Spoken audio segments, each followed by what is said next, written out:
Alhamdulillah rabbil alamin, summa salatu wassalamu ala rasulillah. Jama'a muslimi lọ́kùnrin àti lóbìnrin, assalamu alaikum wa rahmatullahi wa barakatuhu.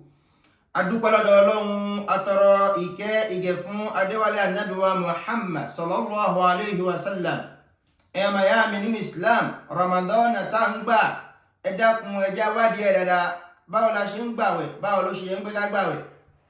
Ẹ jẹ́ rí dájú wípé wàhálà wa kó má já sásán, kó má já sófo. Àwẹ̀ tó ń gbà, kọ́kọ́ bí ara rẹ̀ báwo ni yóò ṣe jẹ́ títẹ́wọ́gbà fọlọ́dọ̀ Ọlọ́run ọba. Tó wà lọ wádìí wípé àwẹ̀ tó ń gbà kí ni ó ṣe táwẹ̀ òun ò ní fi bàjẹ́ lọ́dọ̀ Ọlọ́run ọba. Àwọn tafẹ́ bá wa sọ lọ́jọ́ tèmi náà nù ni. Ọmọ ìyá mi, Ọlọ́run jẹ́ kó yọ ẹgbẹ́ fáre fún ní qabla an ta'buduni. Wa man lam ya'rifuni fa kayfa ta'buduni. Wẹ́mi Ọlọ́run ọba kó mọ̀ mí. Nákó tó di wípé ó máa sọ wípé ó fẹ́ sèmi Ọlọ́run. Tó bá wá mi kó mọ̀ mí. Báwo ló ṣe fẹ́ sèmi Ọlọ́run ọba tó bá yí pẹ̀ta alá ọmọ ìyá mi lọ wá mímà. Dákun àwẹ̀ tá ń gbà. Àwọn kí ló yẹ ká rí síwájú. Àwọn kí ló yẹ kó dájú náà kí àwẹ̀ wa kó tó lè jẹ́ títẹ́wọ́gbà lọ́dọ̀ Ọlọ́run ọba. Tábá wá mọ ohun tó yẹ ká rí síwájú náà kí àwẹ̀ wa kó tó lè jẹ́ títẹ́wọ́gbà lọ́dọ̀ Ọlọ́run ọba. Ọmọ ìyá mi, dákun ǹjẹ́ o tún mọ gbogbo ohun tó yẹ kí o gbé ṣe kí àwẹ̀ náà kó má fi bàjẹ́ níwájú Ọlọ́run ọba. Àwẹ̀ tá ń gbà ẹjẹ́ ń bí ta là ń gbàwẹ̀ fún Allahu.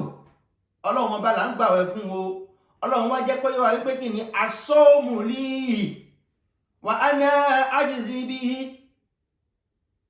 Àwẹ̀ tẹ́ rí yẹn kẹgbàwẹ̀, èmi Ọlọ́run ọba ni mo ní. Ẹ̀san tí sì san fáláwẹ̀ mi Ọlọ́run ọba náà ni mo mọ, èmi ní san aláwẹ̀ lẹ́san tó pé. Tó bá rí gbọ́mọ̀ ìyá mi, àwọn nǹkan méjì kan bẹ tó yẹ kó mójútó. Bó o bá ti lè mójútó, àwẹ̀ rẹ kò lè jẹ́ títẹ́wọ́gbà lọ́dọ̀ Ọlọ́run ọba. Àkọ́kọ́ ohun náà ni àníyàn.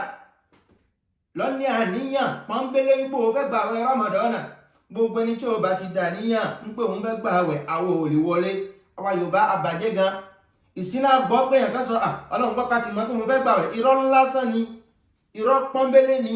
Ọlọ́run ò mọ̀ pé o fẹ́ gbàwẹ̀, ó dà níyàn wípé o fẹ́ gbàwẹ̀ ni. A kì í dédé jí láṣùbà ká sọ, aujourd'hui j'ai envie de jeûner. Àìṣe bẹ́ẹ̀, àti má dà níyàn síwájú pé inshallah wo tọ́lọ́run bá jí mi re mi padà gbàwẹ̀. Àníyàn ó gbọ́dọ̀ dúró fún gbogbo aláàwẹ̀. Ànábì wa Muhammadu sallallahu alaihi wasallam ó jẹ́ pé yọ pé kí ni innal a'malu binniyat. Iṣẹ́ gbogbo, iṣẹ́ kọ̀ọ̀kan pẹ̀lú àníyàn rẹ ni. Dàníyàn pé o fẹ́ gbàwẹ̀. Èkejì nínú tó yẹ kárí lọ́dọ̀ rẹ ká fi lè mọ̀ wípé àwẹ̀ rẹ yóò jẹ́ títẹ́wọ́gbà lọ́dọ̀ Ọlọ́run ọba, òun náà ni al-imsak anil mufatirat. Ká kóra ró, ká jìnà sí, ká sá fún gbogbo àwọn nǹkan tó lè bàwẹ̀ jẹ́. Ọmọ ìyá mi yọ mọ̀ nípa wọn. Ǹjẹ́ o rántí nípa rẹ̀? Àwọn kí ni má bàwẹ̀ jẹ́? Tó o bá ti rántí nípa rẹ̀, báwo ni àwẹ̀ rẹ ó ṣe fẹ́ wọnú àkáǹtì? Ọlọ́run ṣe fẹ́ capitalize ẹ̀ fún wípé àwẹ̀ yìí o àgbáwọlé o má. Báwo ni ò ní ṣe gbà? Báwo ni ìgbà tó o bá ti mọ ohun tí ń bàwẹ̀ jẹ́? Ǹgbà ó ní àwẹ̀ rẹ kò ní padà wá bàjẹ́ ọmọ ìyá mi. Ká kọ́kọ́ má gbàgbé àwọn condition ohun tá gbọ́dọ̀ rí fáláwẹ̀ méjì ní náà kí àwẹ̀ kó tó wọlé. Àkọ́kọ́ ni kí ni àníyàn. Èkejì náà ni kí ni al-imsak. Al-imsak anil mufatirat. Ká kóra ró, ká jìnà sí, ká gbẹ̀jù sílẹ̀ gbogbo ohun tó ṣe kí ni gbogbo ohun tí ó lè dáwẹ̀ wa dúró, tó lè bàwẹ̀ wa jẹ́. Tó bá rí bẹ́ẹ̀, àwọn kí ni bàwẹ̀ jẹ́? Méje náà ni wọ́n, mẹ́fà sí méje, àmọ́ méje lákàfàrà wa. Òun náà ni a mọ̀ sí kí ni al-mufatirat. Kí ni àwọn al-mufatirat? Àkọ́kọ́ ń bẹ̀ lóhùn mi pé kí lọ sínú àyà al-Qur'an ẹ̀ka tó wá padà sínú àwọn al-mufatirat. Ọlọ́run ni a'udhu billahi minash shaitanir rajim. Bismillahir rahmanir rahim. Uhilla lakum laylatas siyamir rafasu ila nisaikum. Hunna libasun lakum wa antum libasun lahunna. Alima Allahu annakum kuntum tahtanuna anfusakum. Fataba alaykum wa afa ankum. فالآن باشروهن وابتغوا ما كتب الله لكم وكلوا واشربوا حتى يتبين لكم الخيط الأبيض من الخيط الأسود من الفجر ثم أتموا الصيام إلى الليل فلا تباشروهن وأنتم عاكفون في المساجد تلك حدود الله فلا تقربوها كذلك يبين الله آياته للناس لعلكم يتقون. Ọlọ́run bá ń jẹ́ kó yé wa níbẹ̀ yẹn ọ̀rọ̀ pọ̀ níbẹ̀ ẹjẹ́ amúlọ́kọ̀ọ̀kan al-mufatirat àwọn kíni nǹkan tí máa dáwẹ̀ dúró tí máa bàwẹ̀ jẹ́. Àkọ́kọ́ bẹ́ẹ̀ náà ni kíni al-aqlu wa shurubu al-aqlu wa shurubu ká mú nǹkan ká jẹ nǹkan kàbí ká mú nǹkan lọ́sàn-án àwẹ̀ ń bàwẹ̀ jẹ́ ni. Tá bá wá ní ká mú nǹkan ká jẹ nǹkan gbogbo ohun tí ó bá ti lè wọ ara wa ṣé ó wọ nínú wa tí ó máa dún ní dédé oúnjẹ àti jẹun àti mú kan náà nù ni. Àwọn egun ó sọ ayọnu gbàwẹ̀ mọ̀ mi tán irọ́ ní jẹ́ bẹ́ẹ̀. Yorùbá bá gbàwẹ̀ o lè mi itọ́ rẹ ẹ̀yin ò bàwẹ̀ jẹ́. Kò mi itọ́ kò bàwẹ̀ jẹ́ rárá ọmọ ìyá mi. Kò gba serum tàbí abẹ́rẹ́ tí kò bá ti dúró ní ìdúró oúnjẹ kò bàwẹ̀ rẹ jẹ́ rárá ọmọ ìyá mi ní ìsìlámù.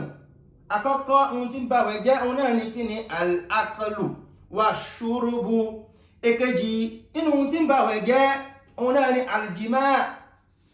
aljima ká bá obìnrin lò pọ̀ lọ́sàn-án àwẹ̀ ń bàwẹ̀ jẹ́ ni. Ẹ dákun gbogbo àwa mùsùlùmí àsìkò yìí òun ló fi dájú fún àwọn tó ṣe wípé kí ni wọ́n ti márì wọ́n níyàwó nílé. Tó bá níyàwó rẹ̀ nílé Ọlọ́run gbà ẹ́ láyè ní òwú àwẹ̀ o lè súnmọ́ àmọ́ ní ọ̀sán àwẹ̀ o lè súnmọ́ nítorí Ọlọ́run sọ fún àwọn pé kí ni fala tubashiruhunna wa antum aakifuna fil masajidi.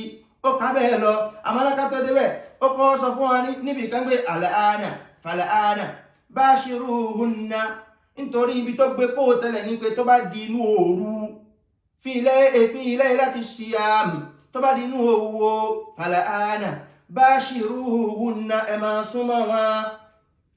wabtagu ma kataba Allahu lakum wakuluhu washrabu ẹ máa jẹun ẹ máa mu títí dìgbà o hatta yatabayyana lakumul khaytul abyadu minal khaytil aswadi minal fajr títí a fi rí pé alfajari yọ títí a fi dámà òru funfun alfajari pẹ̀lú òun funfun òun ló fi yàtọ̀ sára wọn. Ẹ fi mọ̀ pé alfajari ti tó o ẹ máa jẹ ẹ máa mu. Ìgbà tí alfajari bá wá tó ẹ dá gbogbo ẹ̀ dúró ẹ má súnmọ́ obìnrin yìí má ẹ má jẹ má ẹ má mu má ẹ má yá mi ní ìsìlámù tó bá rí bẹ́ẹ̀.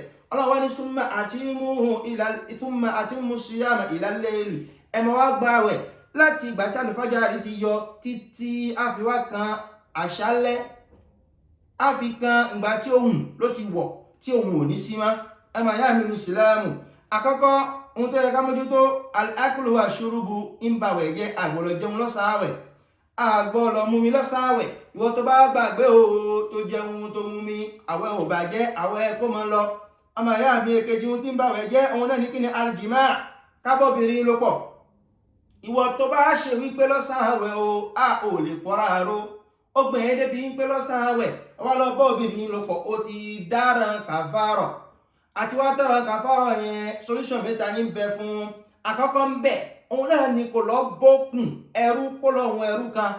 Èkejì nínú solution tó lè ní tó lè fi tára rẹ̀ òun náà ni kí ni kó gbàwẹ̀ fún ọjọ́ 60 jours 60 jours de façon consécutive tẹ̀lé ara wọn tọ́kùn òní jẹ́ láàrin ara wọn 60 jours fi gbàwẹ̀.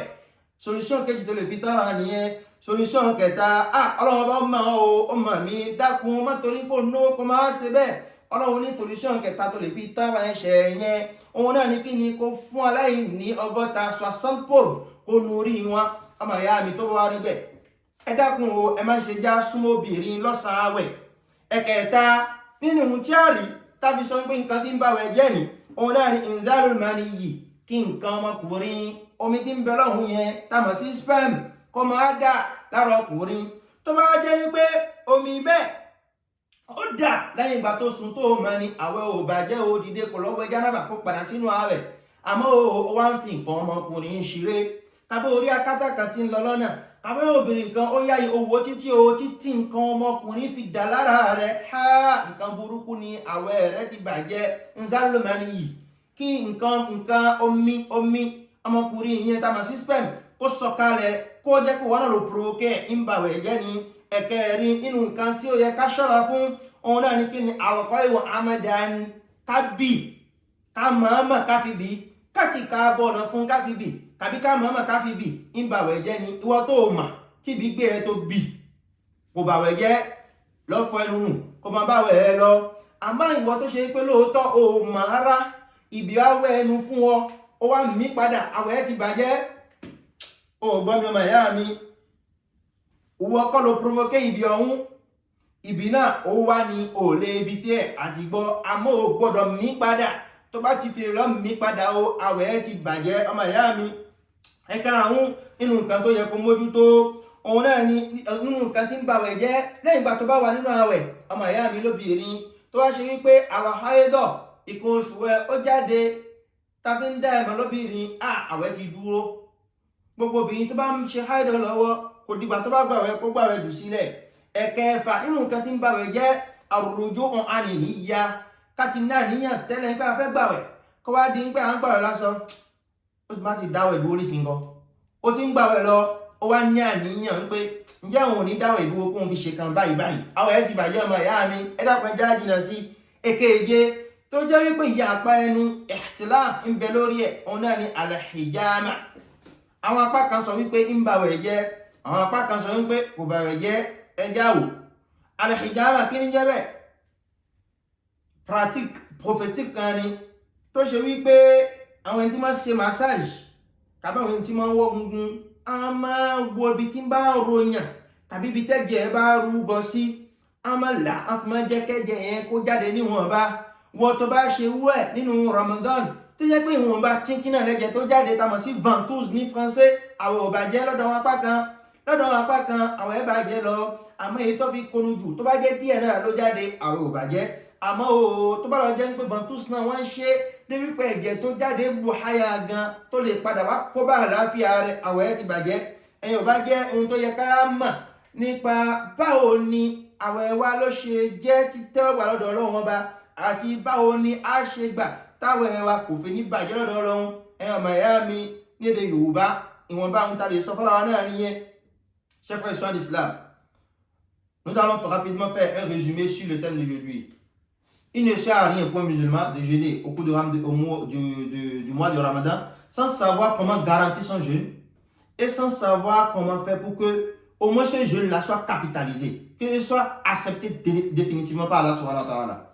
Alors, chers frères en islam, la première des choses à savoir, c'est que notre religion, ça s'apprend. On n'improvise pas en islam, on ne fait pas ce qu'on veut, on apprend la religion. D'accord? Allah nous dit fa'arifuni qabla ta'buduni. Wa man lam ya'rifuni fa kayfa ta'buduni. Cherche à me connaître avant de dire que tu veux m'adorer. Cherche à comprendre la religion avant de dire que tu veux pratiquer la religion. Chaque acte d'adoration, il faut que tu cherches à comprendre avant de dire que tu veux appliquer cet acte d'adoration. Chaque fois que c'est en islam. Alors à cet effet, nous avons deux piliers sans lesquels le jeûne ne pourra jamais être accepté. Le premier pilier, c'est l'intention. Et le deuxième, c'est l'abstinence. S'abstenir par rapport à quoi? S'abstenir par rapport à tout ce qui peut rompre le jeûne, tout ce qui peut gâter notre jeûne. Alors, par rapport à tout ce qui peut gâter notre jeûne, nous pouvons les dénombrer au nombre de 6 à 7. Alors, la première chose, c'est quoi? C'est al-aklu wa shurubu, le fait de manger volontairement ou de boire volontairement au cours du Ramadan, ça gâte le jeûne. Le second aspect, c'est al-jima. Al-jima, le fait de se rapprocher de sa femme en plein Ramadan, ça gâte le jeûne. Que le rapport sexuel, quand tu t'es rapproché de ta femme, que tu es éjaculé ou pas, ça gâte le jeûne. On ne le fait pas pendant le Ramadan. D'accord? C'est la seconde chose qui gâte le jeûne. Par contre, si vous êtes marié dans la nuit de Ramadan, pendant qu'on n'est pas en train de jeûner, pendant que ce n'est pas le jour, tu peux t'approcher de ta femme. Et c'est pour cette raison qu'il est très bien alors, d'ailleurs, de se marier. Alors, la troisième chose, c'est inzalul maniyi. le fait de se masturber, le fait de faire sortir et d'éjaculer volontairement, lorsque tu éjacules volontairement, soit parce que tu as vu une jolie fille que tu es en train de contempler, de regarder, nous sommes tous sur TikTok, Facebook, Snapchat, etc. Et tu ne fais que regarder des vidéos jusqu'au point où tu as éjaculé, ça gâte ton jeûne. Et permettez-moi de rappeler qu'au niveau de l'adjima, le fait de tenir des rapports sexuels pendant le mois de Ramadan, c'est un péché très très grave. Lorsque tu le fais, la seule option pour toi, ou bien la seule option pour pouvoir corriger cela, c'est d'abord soit aller libérer un esclave, soit jeûner pendant 60 jours, soit nourrir, de façon consécutive bien sûr, soit nourrir 60 pauvres. Alors, notre quatrième point, c'est le fait de vomir. C'est le fait de vomir volontairement. Il faut l'éviter. Lorsque tu vomis involontairement, il faut cracher. Il ne faut pas ravaler ça. Mais si tu ravales ça, ton jeûne est gâté, mon frère. Alors, le cinquième point, c'est la venue des menstrues. Lorsque ça vient, mon frère, ma soeur, ton jeûne est gâté, il faut arrêter ça. Et lorsque tu as un menstru, il ne faut pas jeûner. Alors, le sixième point, c'est le fait de revenir sur son intention. Tu avais l'intention de jeûner, certes, mais juste pour une raison ou une autre, tu dis, je pense que je vais rompre le jeûne là. Mais si tu ne romps plus le jeûne, ton jeûne est déjà gâté, tu as rompu le jeûne. Et le septième point, c'est al-hijama, c'est la ventouse. C'est une pratique prophétique qui consiste à extraire du sang coagulé ou du mauvais sang de l'organisme. Lorsqu'il y a une divergence sur ce point-là, lorsque votre hijama ne fait qu'extraire une très petite quantité de sang qui n'affecte pas votre santé, votre jeûne est toujours valide. Mais lorsque votre hijama extrait une grande quantité qui peut affecter votre santé, votre jeûne n'est plus valide. Qu'Allah subhanahu wa ta'ala facilite la compréhension, qui nous compte parmi ses serviteurs qui écoutent sa parole et s'évertuent de l'appliquer de la bonne manière. Assalamu alaikum wa rahmatullahi wa barakatuhu.